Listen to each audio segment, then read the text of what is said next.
Hello, this is İlhan Tanır, Senior Editor at Ahval. Today I am joined by Ahval's Editor-in-Chief Yavuz Baydar to discuss the latest revelations by Turkey's one of the most well-known mob boss, Sedat Peker.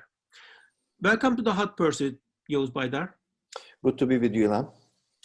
So, organized crime boss Sedat Peker yesterday declared war on the Turkish government.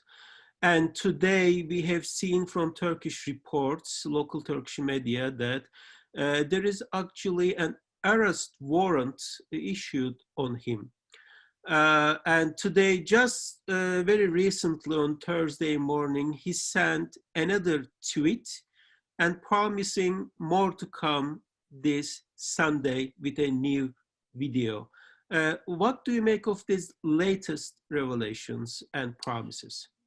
That the arrest warrant comes after 24, 25 days of passive stand by Erdoğan and his rather dependent judiciary is telling enough about the calculations and inner goings, what has been taking place behind closed doors and through telephone lines or internet or social media connections is quite obvious. This was a process, unexpected though, with a lot of elements built into it.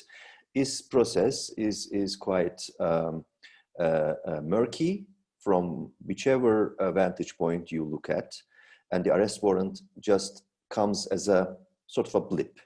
If there was anything serious about these allegations, many other things would have followed, of course, from the very outset. Resignation, possibly by the interior minister quite swiftly, or sacking the minister quite swiftly, and also leading immediate rapid legal inquiries into what has been said or alleged by this mobster.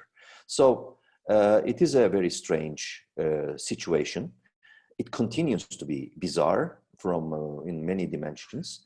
And what we can make out of this is that behind all these allegations, that includes a lot of connections or implications into narco-trafficking, deep state activities, political assassinations of a journalist in for example, the one in North Cyprus, Kutlu Adalı, or also inciting hatred in the election campaigns in Turkey. All of that, many other things, all of them, of course, mean that this is very complicated picture, only helping us to understand where Turkey as a state, Turkish state, invaded by many mafia figures, organized crime circles or rings. It is basically showing stronger and stronger and quicker signs of a meltdown or implosion, rather. So this is more or less where we are. But I think behind all these things, the more important thing to notice and to observe is the intense power play that has been taking place. Shakespearean in many ways. I mean, all these 7 videos by the mobster per se, by the way of acting, also by the way of its content, was Shakespearean. And I would describe this, as I did in my Turkish article, it's a Shakespearean playbook by almost as if a movie directed by Quentin Tarantino. So all these actors are bizarre figures. They are not talking clearly. Basically, they are ventriloques, and they are murmuring, and they are sending very unclear to us, but clear to them messages to each other. But the power play is the most important dimension. I think we should focus on that. What has been taking place with regard to Erdoğan clinging to power, what's happening to his cabinet, and what is happening to his alliance with his partner, ultra-nationalist leader, Devlet Bahçeli. Shall we continue, go deeper into this, Ilan? I'd like to ask about, there is also this dynamic that between the Sedat Peker, the mob boss who has been talking from outside of country, and inside we seen obviously the interior minister Süleyman Soylu is clashing with him, but also there is this son-in-law Berat Albayrak and his media empire. It looks like they're also against Interior Minister Süleyman Soylu. So what I want to understand is, the followers want to know how Erdoğan is angling here. Is he still trying to bring his son-in-law back to the scene in some feature? Is he siding with Interior Minister against his son-in-law? How that balance is working out for him? Let's try to decode it as much as we can, given the murky data, quite ambiguous data. But I think we should go back explaining this. I think we should go back about a year until to the point where Süleyman Soylu attempted under very spectacular circumstances to step out, to resign. That was his first attempt, and it shook a little bit the current Erdoğan administration then last year. But then he was, quote unquote, convinced to stay. And also it's important to remember that it was backed by or applauded by a large chunks of his supporters, his fans, Süleyman Soylu fans. Ever since then, things developed in a rather discreet fashion until Berat Albayrak last November suddenly, unexpectedly resigned with a very, again, ambiguous message that he issued on Instagram. And ever since then, he is nowhere to be seen, still, as we speak. There was a photograph showing him, a picture showing him praying at a mosque in Çamlıca, I think. It may be detected maybe as so, but no confirmation. Quite a blurred picture. And he's nowhere around. So it was more than that, of course.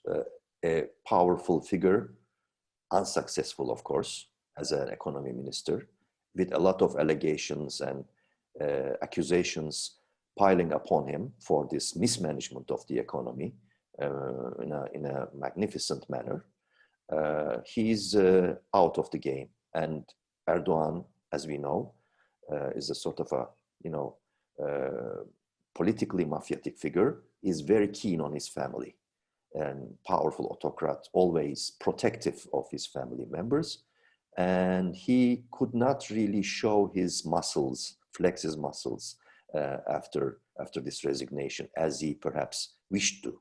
So Berat Albayrak's resignation, or ousting of his position, him out of the position of a person basically running the economy, did not really connect us so much directly to Soylu. But what we knew by then was that Soylu and Albayrak did not really like each other, openly so.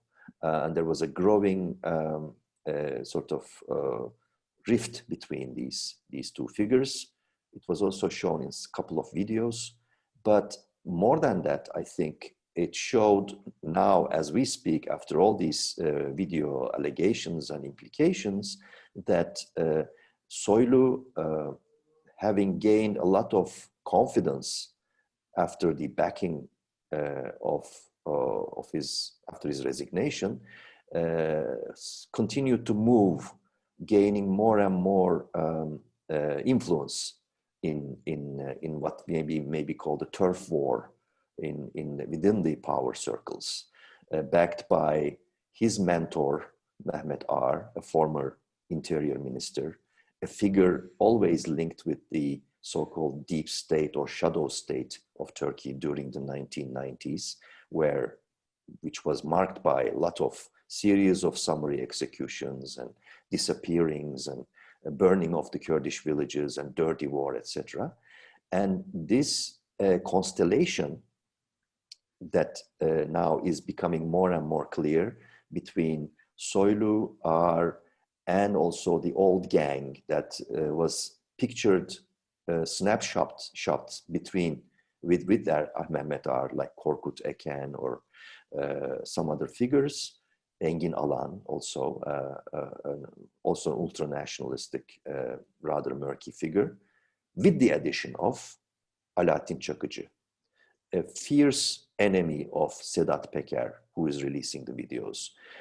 Çakıcı is a convicted mobster, organized crime leader. His forces are, or his capos, are constituting the largest segment within the sort of mafia map in Turkey. And he was released due to a partial amnesty from the prison last year, thanks to his old friend and protector, Devlet Bahçeli, partner of Recep Tayyip Erdoğan. So this group apparently continued to gain ground last year until apparently again all these dots connected aimed at challenging Erdoğan's power position within the AKP and also in the establishment, in the administration. So if the allegations are true, some of them are implied rather clearly, understandably, by Peker.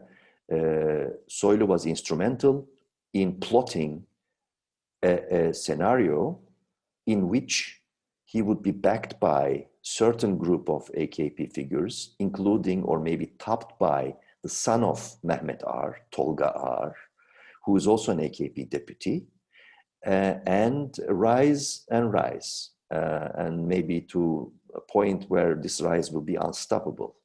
But somehow, maybe understandably, through tappings perhaps, or through hearsay, Erdoğan seems to have detected these moves a couple of months ago, just before the AKP's Congress. And the Congress would be important stage for Soylu to continue to realize this plot, to challenge Erdoğan, to take over the party, and maybe also emerge as a candidate in the upcoming presidential elections. This may sound a little bit sort of a pipe dreamish to outsiders, including us perhaps, but this is quite normal for an overly ambitious political figure like Süleyman Soylu. So this is more or less what is becoming clear now. The power play involving Süleyman Soylu, and in the background, a deep state, shadow state figure, Mehmet Ağar, and also on the other side of the fence, Albayrak and his brother Serhat Albayrak, who is controlling quite successfully large segment of media groups, especially Sabah Group, Turkuaz Group. So this is kind of a war, but all that comes down to what will happen to the current power and its continuity and its survival in this game. Of course, all these videos normally, unexpectedly, unleashed a wave of speculation and protests, and it opened again the Turkey's Pandora's box once more about the earlier crimes of humanity, dirty dealings, money laundering, and killings, especially to the Kurdish segment in the 90s, but also what's been taking place sooner, I mean, during the AKP rule, but it added some new elements as well. You remember, Ilhan, we were speaking all about, due to Turkey's offensive foreign policy moves and sort of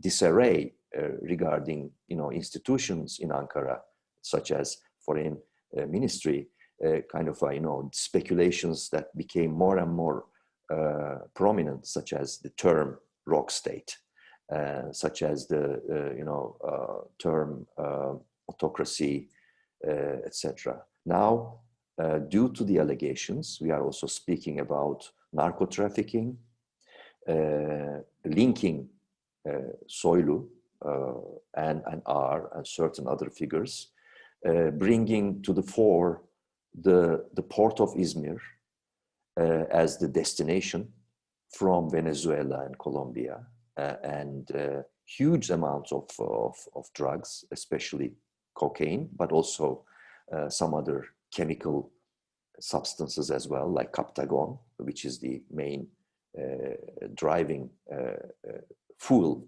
for ISIS, and all these dealings.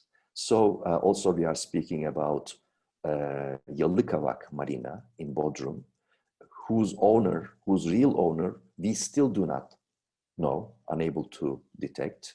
But again, this group seems to have taken over this marina. Mehmet R. Mehmet R, yes, led by Mehmet R, if the allegations are true. So it is a very complicated picture per se.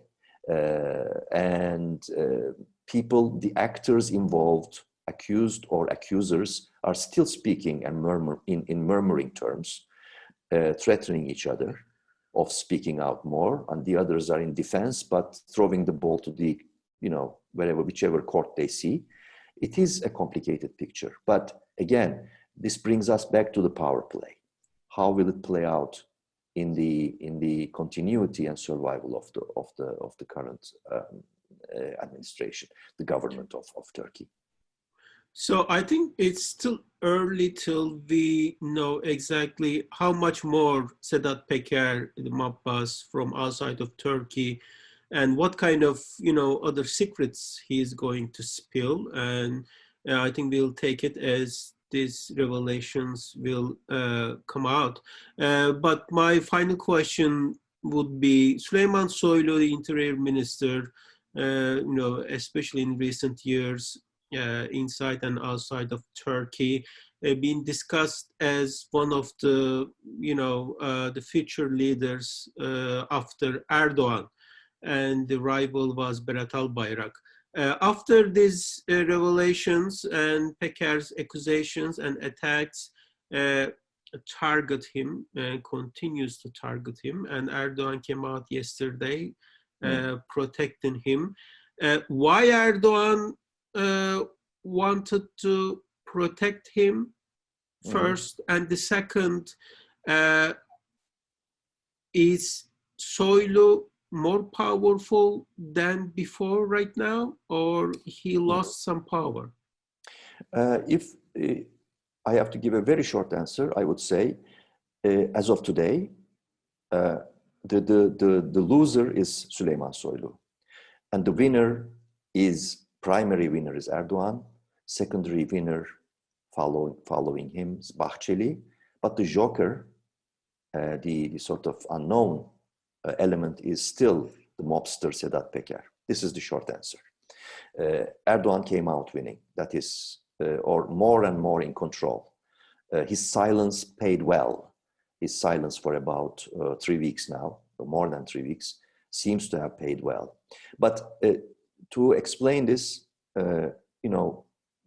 we have to understand the cause and effect of this situation.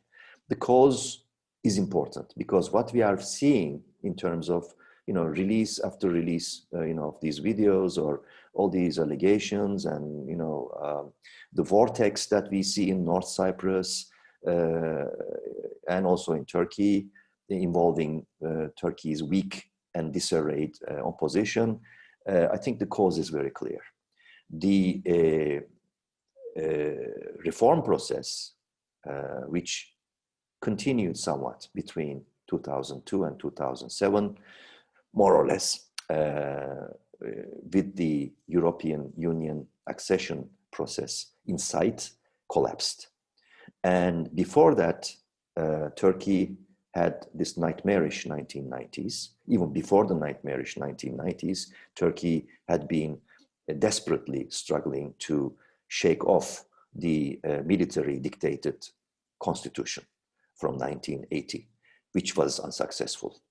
To give just a brief idea to our viewers and listeners, there was an attempt in early 1990 with the winner Prime Minister Süleyman Demirel and his partner, Social Democrat Erdoğan, to amend the constitution as much as possible, involving and inviting the Kurds and reforming the Kurdish process, but it died very quickly, followed by a wave of violence and breach of human rights and dirty war. This was the beginning of the 1990s, and 1993 is a symbolic year for that. This was a symbolic year also pointing out the massive entry of the dirty warriors, dark elements, paramilitaries, unlawful circles into the state apparatus, becoming accomplices of these badly managed and misdirected policies, which basically sunk Turkey into a huge crisis during 1990s, and also paradoxically led to the rise of the AKP because it was such a deep crisis of economically and socially. And then there was a period of hope. After an accident, symbolic accident in Susurluk 1996, these circles were sort of sidelined, purged to a great deal, replaced by sort of more moderate elements in the police, but it involved also the entry of Gülenists into the security apparatus. And in a way, one would say, one group left and another group took over, and the power struggle of these groups continued with the other actors involved, AKP, Erdoğan, etc., and Fethullah Gülen. And then things changed again, as they do in Turkey, because there is no consensus, there is no notion of democracy and normalization or rule of law, respect for rule of law. Things changed again suddenly, and 2015 June elections was important because it was linked with the peace process with the Kurds, and it led to the entry of success of the pro-Kurdish party HDP entering to parliament historically with 80 deputies, which immediately led to a huge disappointment for Erdoğan, who decided to change for sure his partners from 2015 on, and invited again this old guard, these paramilitaries, dark figures, etc. So this is the cause. If you do not face your past, if you do not do anything seriously to reconcile with the wrongdoings of your past, you are basically doomed to repeat the same mistakes. But this time, of course, Turkey is, while repeating these mistakes, in a huge, deep, a black hole-ish economic crisis. And this is where we are now. So this is the cause, and effects are only the symptoms, as we see. These are only the symptoms. We now talk about narco-trafficking allegations. Again, the Pandora's box opened, and who knows, maybe tomorrow we will see new pages of this dark period, dark episode now that we are living into. So this is where we are, more or less. But speaking about the effects, I think it is important to again go back to what will happen in the power play that's been continuing in Ankara. Erdoğan has now seen through that the perceived threat to himself, and as before, he has faced many threats before during Gezi Park protests, during the June elections, this time with the entry of a larger chunk of Kurdish deputies, and also the attempted coup in 2016. And his instincts are very strong, instincts for survival. And he's a person, he's a politician really sort of addicted to crisis. He thrives on crisis. So again, we are seeing a new choreography by Erdoğan, this time choosing to be silent with the insight that he's aware of how deep the crisis is, economically speaking, aware of how discontented his grassroots and his partners' parties, MHP's grassroots, are becoming due to the economic crisis. But he's choosing for himself, I think, the right path to cling to Bahçeli and always refreshing this alliance. And in that, he's naturally chosen to continue with Soylu, who is now so marred by these allegations that he's basically limping as a politician.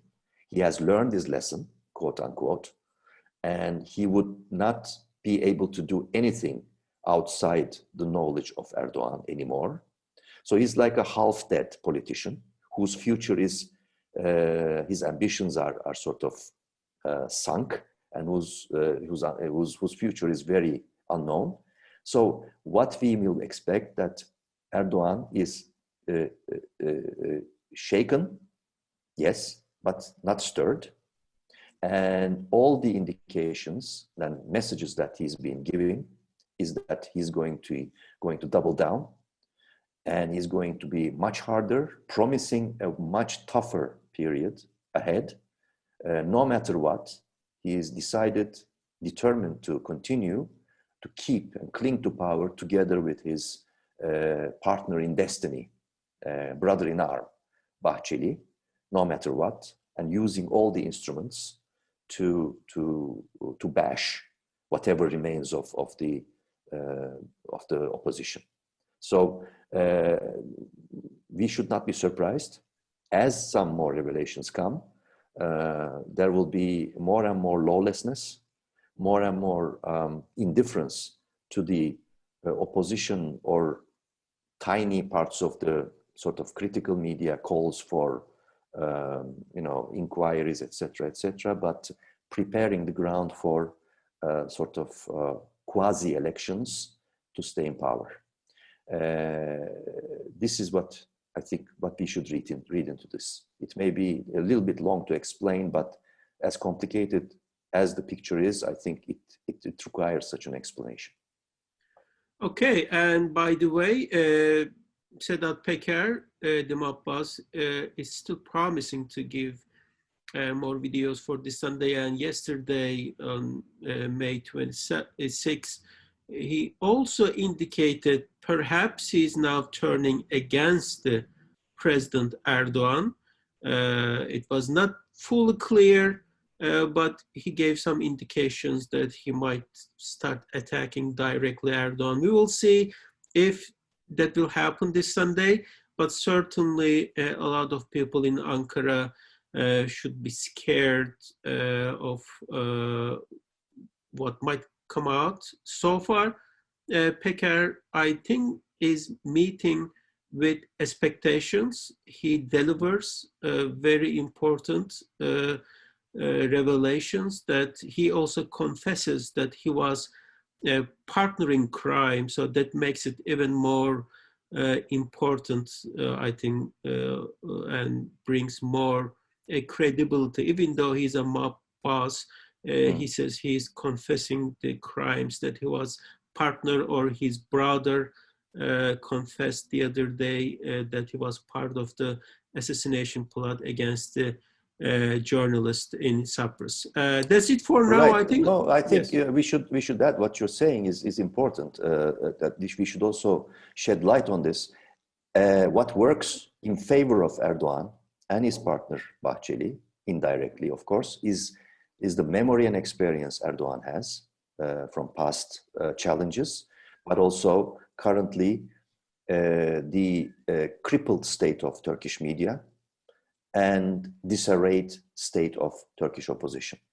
Erdoğan is fully aware of the fact that these two elements, plus his memory and experience, will work in his favor to whatever he wants to design in terms of his roadmap. You remember in the famous two probes, graft probes that landed like bombshells in end of 2013 in December, he was quite shaken for a while, silent, but he managed to come back using all these elements at that time also, media, opposition, the sort of public mood, and thrived on that. And there is absolutely nothing left of these graft probes in terms of inquiries or archives, etc. The only thing, of course, the truth does not disappear. So what we see is basically the federal court case in the United States in terms of Halkbank. But now also I think we can see the repeat of this scenario again, attacking, first collecting himself in silence and sort of paralyzing whatever he sees as rivals, Soylu, and nowadays also he's attacking fiercely the E Party nationalist leader, opposition leader, Meral Akşener. He knows that the attack is the best way, and he knows, I think the most importantly, that there will be no possibility in the current judiciary to come out and challenge anything in terms of impartial inquiry into all these, whatever these allegations are.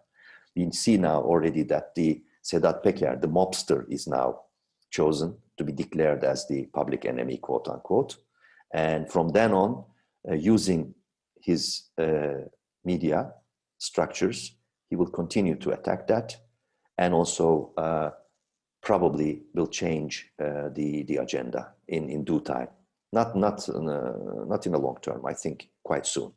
So things are working in favor of Erdoğan, no matter what Sedat Peker does. I think we can fairly say that he's quite in control at the moment. Okay, thank you so much for coming on today, and we will continue to follow and report and comment on this mafiosos war in Turkey. Turf war or power play, whatever. Thank you, Ilan. Thank you.